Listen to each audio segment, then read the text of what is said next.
So this morning I thought it'd be a cool idea to sit down and write mistakes I've made through my fragrance journey. Times where maybe I got ahead of myself and spent too much. Times where I bought things that ended up being completely worthless.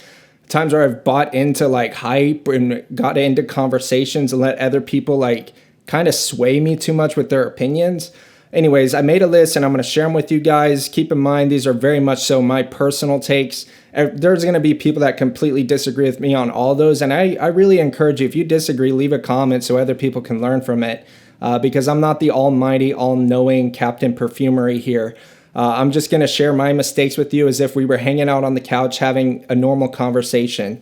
The first mistake I would say that I really want to get out there is I've gotten ahead of myself. You can get into this loop of like wanting the next best thing and kind of trusting these bot influencers that are going to tell you, oh, you need this. This is so phenomenal. Check out my Jomas link in the description. Subscribe and like for future content. Like, I feel like those influencers are never going to tell you this, but it's okay to just appreciate what you have and realize you're actually not missing out on anything. You don't need anything else in your collection. Like, if you have 20 bottles, that's almost a 20-year supply of fragrances and 20 great fragrances. How do you even choose which one to wear on any given day? Like, sometimes that's enough for some people. And on the other extreme with social media, what I've been seeing lately is like anytime you buy more fragrances than you should, it's automatically an addiction. Like, it feels like there's no gray area. Like, I'm not going to get into the philosophical ideas of what addiction is. It's very personally defined. Some guy is going to see it as living in a box on the corner. Some guy is going to see it as calling in to work too much and getting fired. But what I'm saying is the word addiction, it has a pretty serious connotation for a lot of people. It's a pretty serious word, and it does mean something more intense. There is gray area. Something can literally just be a bad habit. Like, it can be a healthy practice to sit back and take inventory. Like, why am I searching for another fragrance? What are my goals? Like, years from now, what do I want my outcome to be? Like, I have 20 great fragrances right now. Is my goal to get to 100 fragrances? Is that really what my goal is? Is my goal just to find one more thing? And why am I spending so much time consumed of searching for that thing? Like, stepping back every once in a while and just being honest with yourself. And you can realize, like I've realized at times, I've gotten a little ahead of myself, like where I'm searching for something, but I don't know why I'm searching for it. Like, it doesn't make sense and it's a bad habit. And then I'm able to just take a break and stop because I took that inventory. So I think that that's an important practice, but you're not going to see that much on social media because everything is either a full-blown addiction or you need to have the next best thing. This is a big one for me. Thinking inspired by fragrances and decants save money. Okay, and they do in the short term, but in the long run, they have cost me more money than anything I have. And the big reason for that is nobody wants them. They have like literally no resale value, and decants evaporate and degrade over time. You can end up in this situation where you have like 40 decants and you can't possibly use them all. And you know you're not going to use them all and they're going to evaporate and you can't sell them because nobody wants to buy them. You can't trade them. It's hard to even prove what's in the decant. Like, I don't blame people for not wanting to buy them. Like, how do you even know what's in it? On the inspired by fragrances, don't get me wrong. Just because something's expensive doesn't mean it's good. And sometimes the inspired by is the better option. But a lot of them just don't hit the mark. And not only that, again, they have like literally no resale value. You can end up with this giant collection of inspired by fragrances that nobody wants, and you can move on from them and decide, hey, I would like to trade a couple of these things or sell a couple of these things and get something else, but you kind of end up really stuck with them. So if I get like a 100 milliliter bottle of a niche fragrance, I feel like it's more of an investment. Like, it's something that's going to sit on the shelf and actually become more valuable over time because everything becomes vintage, and people are going to desire that batch even more like 10 years from now.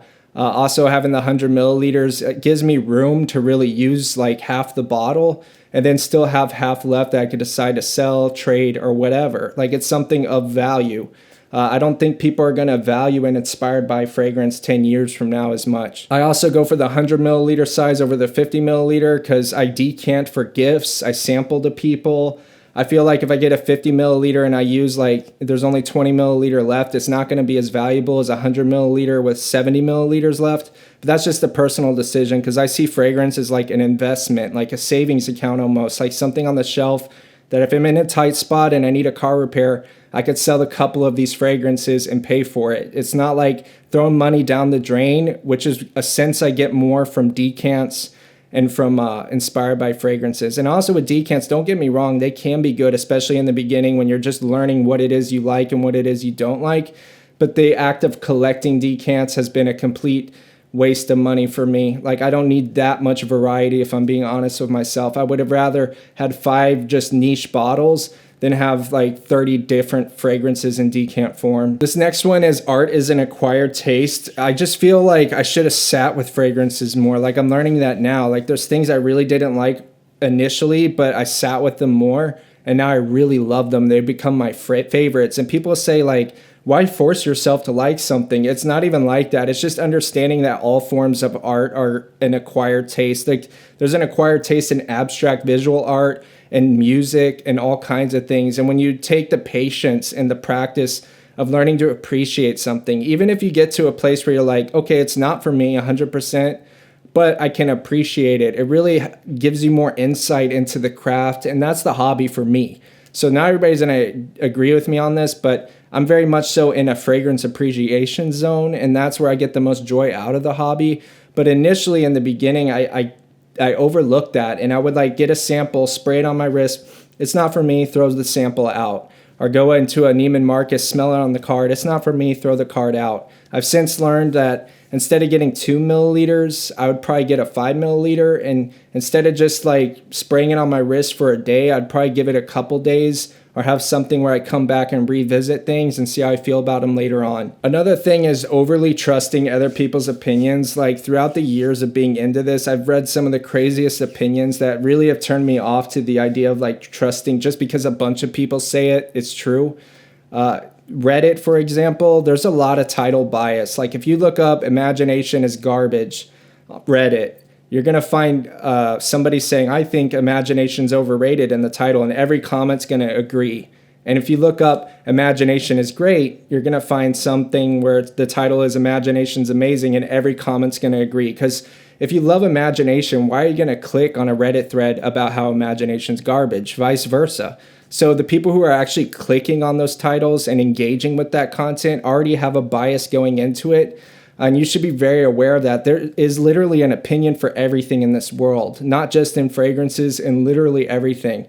Anytime someone has an opinion, there is an opposite opinion. It's really hard to do research online because even on the YouTube influencer side, besides them being bought and paid for like Sephora salespeople, you have another end of it, which I've gone through, and I've felt this.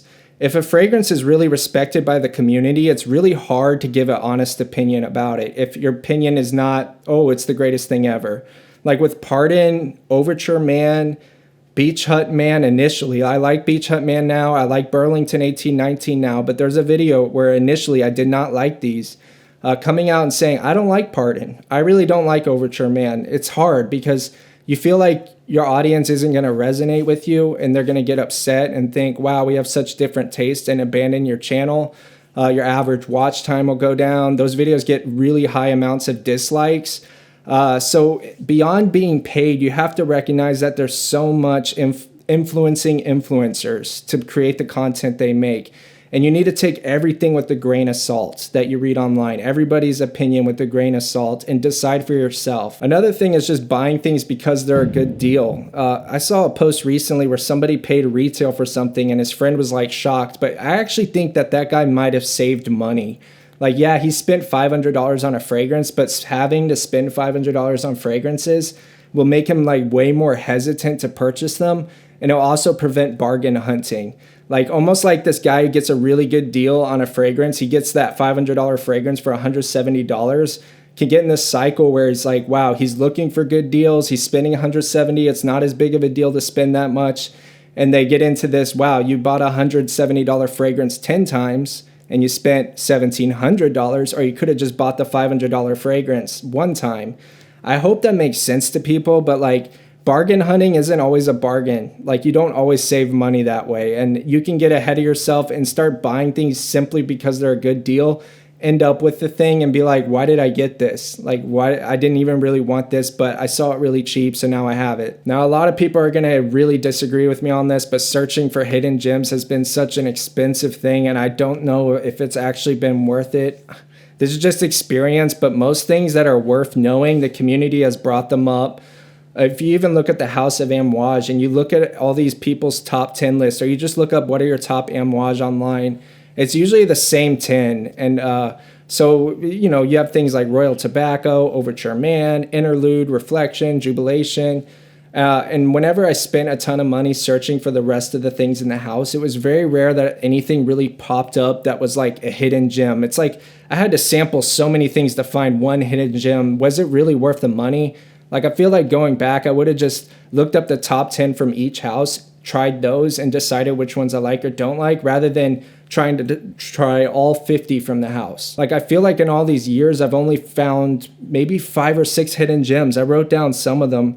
One is Imitation Man by Amouage. One is Veride by Orto Parisi. Pegasus exclusive, a lot of people know what it is, but I feel like it's one of the best Parfum de Marly's out there. Amouage King Blue, a lot of people know that one, but I feel like that one's just so amazing. But think about all the money I spent just to find 5 things. I mean, a lot of people are going to disagree with me on that one, because some people, that's like their hobby, is finding the hidden gems, is searching through a bunch of things. But that really wasn't what I was in it for, and I think I could have just stuck with the top 10 from each house and saved a ton of time and money, because I feel like the community does an excellent job at discovering things, and I feel like hidden gems are very rare and very expensive to discover. But if that's your goal in this hobby and that's what you like doing and what you want to do, like, totally, like, you do you. I'm just sharing my personal mistakes. Regardless of how you feel about performance, performance is value. I've learned this the hard way. Like, I had times where it was all about the scent, didn't care about performance. But the more I've gotten into this, I realized just how expensive a fragrance is if it's $200 and you need like 6 sprays to last 30 minutes. There's like a scent that's really good. It's called Frederic Malle The Moon, and it retails for $950. And people will see that and be like, holy crap, like, that's so expensive. How can it be worth that? But I'm not kidding you. You spray one spray of that stuff and it will project for 12 hours straight. Like, no problem. Everybody in your neighborhood's going to smell you. Versus like a Creed, yeah, you paid $170, but you got something that's basically like scented water that dies down in like 30 minutes. So performance is value, and I feel like I was too much about the scent and forgetting, like, that's a very important part of the value a fragrance offers. Sometimes people will be like, oh, things like Angel's Share are not worth the price. And I feel like they're evaluating that on the scent profile alone, saying, oh, the scent's not that original, it's not that artistic. But if you really take in the performance of Angel's Share, for example, yeah, you get 50 milliliters. Yeah, it's $100 something. But you only need like 2 sprays for like the whole dang day. Like, there's things that are creative, yeah, and artistic, but they last for like 2 hours. But the big thing is I would just regularly learn to appreciate what I have, take an inventory. Where am I trying to go with this hobby? I would invest more in the actual niche fragrances in the bottles. Those are sealed environments. They're not going to evaporate. They have resale value. I would see my collection much more like an asset, like a thing that I own that's worth something. I would be collecting for that. I would save up more and get the real deal more times than not. I don't think I would have spent so much money looking for hidden gems. Like, I really don't. I think that that's some people's pursuit, and that's great. That you do you. But my pursuit is just to have a shelf of like 20 fragrances that I love. Like, that's my ultimate goal. I don't want to have a wall of 300 fragrances. So I'm not really interested in always discovering something new. Like, I'm cool at just sticking what the community knows. What are the top 10 from Amouage? Try those. What are the top 10 from Le Labo, MFK, Creed, and try those, and just not get so caught up in trying hundreds and hundreds of things. When I evaluate a fragrance, I'd spend more time with it. I would recognize that performance is a big part of the value long term. And yeah, those are my mistakes. So I'll see you guys in the next one. Peace out.